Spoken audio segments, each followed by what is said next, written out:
اگر دیکھیں بالکل لینڈ آف پرومس ہے. جب اللہ قرآن مجید میں بھی اللہ سبحانہ و تعالیٰ ارشاد فرماتے ہیں کہ جب موسیٰ علیہ الصلوۃ والسلام کو حکم دیا کہ جہاد، تو موسیٰ علیہ السلام نے اپنی قوم کے لوگوں سے کہا کہ چلو بھی جہاد کرتے ہیں، اور اس کے بعد اللہ سبحانہ و تعالیٰ یہ دودھ اور شہد کی جو سرزمین ہے یہ ہمیں دے گا. تو انہوں نے کیا کہا تھا؟ انہوں نے کہا کہ آپ اور آپ کا رب جا کے جہاد کرے، اور جب سب کچھ سیٹل ڈاؤن ہو جائے گا دین ہم بھی آ جائیں گے.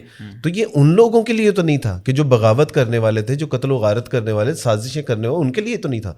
یہ ان لوگوں کے لیے پرومس تھا جنہوں نے اللہ اور اس کے رسولوں کی پیروی اختیار کی. ایک بات. دوسری بات یہ کہ یہ جس طرح استاد جی نے بھی بتایا کہ یہ جو فضیلت تھی، یہ فضیلت اسی صورت میں تھی کہ وہ اگر اللہ اور اس کے رسول کی اطاعت اور اتباع کرتے. آپ دیکھیں کہ جب مسیح علیہ الصلوۃ والسلام کی بعثت ہوئی ہے تو انہوں نے مسیح علیہ الصلوۃ والسلام کا انکار کر دیا، وعدہ ختم ہو گیا.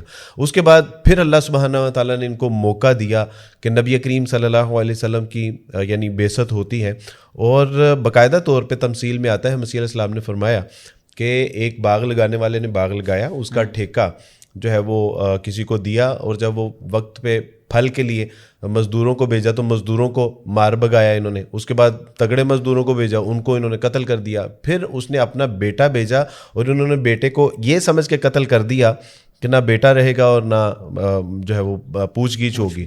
مسیح علیہ السلام نے فرمایا کہ وہ باغ کا مالک آئے گا، وہ باغ ان سے لے گا، اور دوسرے لوگوں کو جو ہے وہ باغ کی جو ہے وہ باغبانی کا ذمہ دے دیا جائے گا. اور انہوں نے باقاعدہ طور پہ یہودیوں نے کہا کہ یہ تو ہماری بابت کہہ رہے ہیں. تو اس کا مطلب ہے کہ اب وہ فضیلت لے کے کسی اور کو دے دی. حضرت صفیہ رضی اللہ تعالیٰ عنہا وہ کہتی ہیں کہ میں نے اپنے باپ اور چچا کو بات کرتے ہوئے دیکھا کہ وہ کہہ رہے تھے کہ یہ نشانیاں تو وہی ہیں جو تورات زبور انجیل میں پائی جاتی ہیں. نبی علیہ السلام فرمایا کرنا کیا ہے؟ کہا کہ مخالفت. تو وہ کہتی ہیں کہ جان بوجھ کے دانستہ طور پہ مخالفت کی. قرآن کہتا ہے کہ یہ آپ علیہ السلام کو ایسے جانتے ہیں جیسے اپنے لڑکوں کو جانتے ہیں. اس کے باوجود یعنی آپ کا خیال ہے کہ اللہ سبحانہ و تعالیٰ ان کو وہ فضیلت سے سرفراز رکھیں گے؟ نہیں رکھیں گے. تیسری مزید بات کہ اللہ سبحانہ و تعالیٰ نے جہاں پہ یہ لکھا ہے کہ انی فضلتکم علی العالمین، وہیں پہ پھر ان کی یہ مکاریوں کے بعد، ان کی نافرمانیوں کے بعد، انبیاء علیہ الصلوۃ والسلام کی قتل و غارت کے بعد، ان کا کفر کے بعد، اللہ نے پھر یہ بھی قرآن مجید میں ارشاد فرما دیا وَضُرِبَتْ عَلَيْهِمُ الذِّلَّةُ وَالْمَسْكَنَةُ. اب ان کے اوپر جو ہے وہ اللہ نے تھوپ دی ہے ذلت اور رسوائی. جو وعدہ تھا ان کو وہ جگہ مل گئی تھی، انہوں نے بودباش اختیار کی، اپنی سازشیں کی، اور اس کے بعد انہوں نے مکروہ چہرہ دکھایا. اللہ سبحانہ و تعالیٰ نے ان کو پھر جو ہے وہ دربدر کر دیا. تو اب ان کے ساتھ جو ہے وہ کوئی وعدہ نہیں. ان کے ساتھ جو وعدہ کیا گیا تھا عبرانی زبان میں اس کے لیے اولام کا لفظ استعمال ہوا ہے، جس کا وہ ترجمہ کرتے ہیں جی ابدی عہد، ابد تک جو ہمارے لیے عہد یہ باندھا گیا. یہ عبرانی تورات کی زبان ہے؟ جی تورات کی زبان ہے یہ عبرانی. تو اس کے اندر جو ہے اولام کا لفظ جو ہے وہ آیا ہے.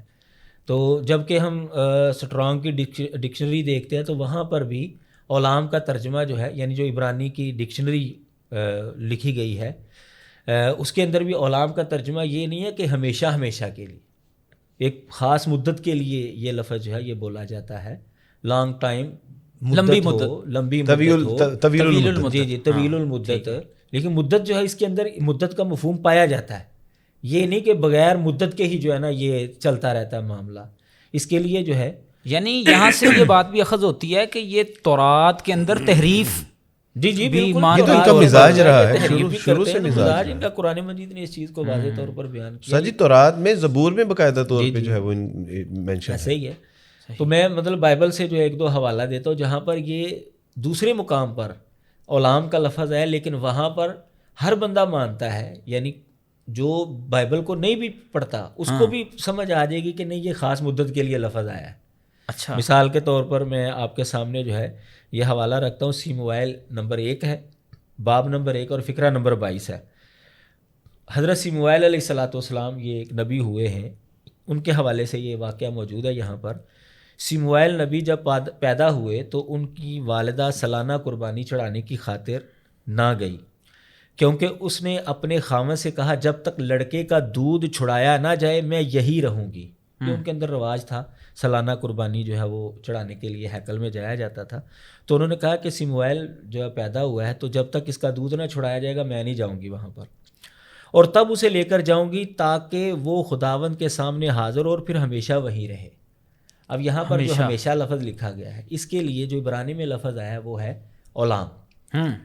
اب کیا سیم وہی لفظ ہے, وہی لفظ ہے. اب کوئی بھی بندہ یہ مان سکتا ہے کہ حضرت سیمویل جو ہے وہ آج تک وہاں پر موجود ہے؟ نہیں. وہ ظاہر ہے کہ ایک خاص مدت جب تک ان کی زندگی رہے گی ایک خاص مدت تک جو ہے وہ وہاں رہیں گے. جب وہ فوت ہو جائیں گے وہ اپنی قبر کے اندر چلے جائیں گے. تو اس کا مطلب یہ ہے کہ لفظ اولام جو ہے یہ خاص مدت کے لیے استعمال ہوتا ہے. جب تک وہ رہے ہیں سازشوں کے بغیر رہے ہیں سکون کے ساتھ رہے. جیسے ہی انہوں نے سازشیں شروع کی لوگوں کو تنگ کرنا شروع کیا ان کی سازشیں بے نقاب ہوئی پھر ان کے اوپر جو ہے وہ ذلت جو ہے وہ آنا شروع.